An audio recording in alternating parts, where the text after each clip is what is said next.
What is up, people? We are back at it again with another video. So I don't know if you guys have ever heard of the Caproni Ca.60. I highly doubt it, since none of you were born in 1921 or whenever this abomination of an aircraft was first invented.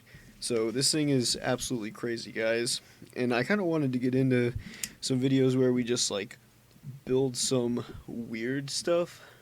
I know there's like a lot of missions and a lot of challenges that a lot of people do with Kerbal Space Program, but I don't want to do a whole lot of those challenges just yet. I kind of wanted to just goof around and make some weird stuff for maybe a few videos. I don't know. We'll see what happens. I would really like to know what you guys want. I'm throwing around a few ideas with videos I should do, like weird planes, maybe some missions. I'm not sure yet. But anyways, this is the Caproni Ca.60 Transaereo. So this thing was made by a guy named Gianni Caproni. This guy is, I believe, in the Italian.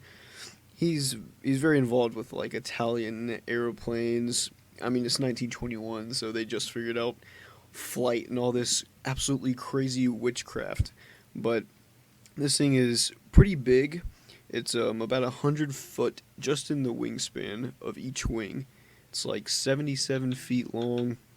I mean, absolutely massive. It's called the 9-wing, which, if you can't tell, there's 9 long wings on this thing. So it's like pretty massive. It was about 30 feet tall. I believe another name that they kind of coined for it was the flying boat, which is pretty accurate. So the idea behind the Caproni is that you can have almost like a passenger plane, but it lands on water. So the whole idea of passenger planes in 1921 were pretty highly criticized, and it's not because it was like unbelievable technology or anything, because they were starting to make bigger, better planes, but the rate that planes would go down was still a lot higher than we were used to. So a lot of people, mostly like people involved with insurance, were kind of like, hey, let's not see how many liability risk we can put into one plane, because, you know, we don't want to pay for more than at least like 20 deaths. Let's like keep the number down a little bit. So yeah, so this thing was slowly made. There was like a handful of problems with it. They actually did have one successful flight, which got postponed about 20 times, which made Caproni a very angry man. They had problems getting it into the water. Some components broke and it leaked often, but I mean, you know, what can you expect? I think at some point he said there was like a minor leak, and he was just like, yeah, screw it. We're just going to do it anyways. So this thing, like I said, is pretty massive. It has 8 V12 engines. So, I mean, we can't, like, model everything perfectly in Kerbal Space Program, but now, with the DLC, we can do propellers. Stock propellers, which, as someone who got KSP pretty early on in the game, that's pretty wild, okay? All I had back in my day, we had to drive rockets to school, okay? We didn't get none of this propeller crap. We couldn't make a plane and take it to school. We had to drive rockets. It was terrible. But now we got these propellers, because, I mean, honestly, what else do you need in a space program other than propellers? Like, I'll wait, but, I mean, good luck. So this thing had 8 V12 engines, each one capable of putting out 400 horsepower. So this thing's pretty much a powerhouse. And it had that one successful flight. I mean, you'd imagine with all that work going into it, they would try to make it a little more successful. So now that we got it finished, we put it on the runway here, and I just wanted to make sure that all of our... So, like, one thing about those prop propeller things, it's kind of hard to know exactly what angle you want their propellers. So a good way, like a rule of thumb, to get them all kind of on the same pitch, and your pitch adjustment is how much it cuts into the air every time it turns around. It's like your angle. It's like the angle of the propeller. That's pretty much what pitch is. So one good rule of thumb to get the pitch set, and I'll explain what different pitches will do in a second, but you can take wings, any wing surface, and you can deploy it. And that deploy angle you can set. So if you don't mess with any of the angles in the facility right now, and you just deploy all the wings and press deploy on all of them, then they all have the exact same angle.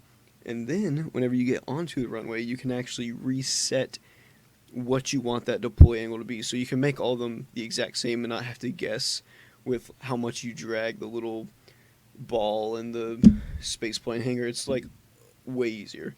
So the more aggressive the wing is, like the more of an angle it's at, the more immediate thrust you have. So a lot of planes that carry cargo or want to get fast quick will have a pretty aggressive pitch, but their top speed suffers. So this being a plane that we're trying to put in the water right now, because the water takeoff is what's important. This being a plane that's going to take out of the water, which is way more dense and way harder to take off of than a runway, for instance. We want a lot of thrust right in the beginning, and we don't really need a high top speed. We just need a lot of thrust. So I made all of the pitches a little more aggressive. So we'll see how that turns out. This is our first attempt in the water. We had a pretty good landing. The pontoons was also something that was, I'm fairly certain, yeah, there were 2 large pontoons on the actual Caproni. There's been a lot of, like, I guess, sketches and ideation of that spacecraft or that plane, and some of them have pontoons, some of them don't.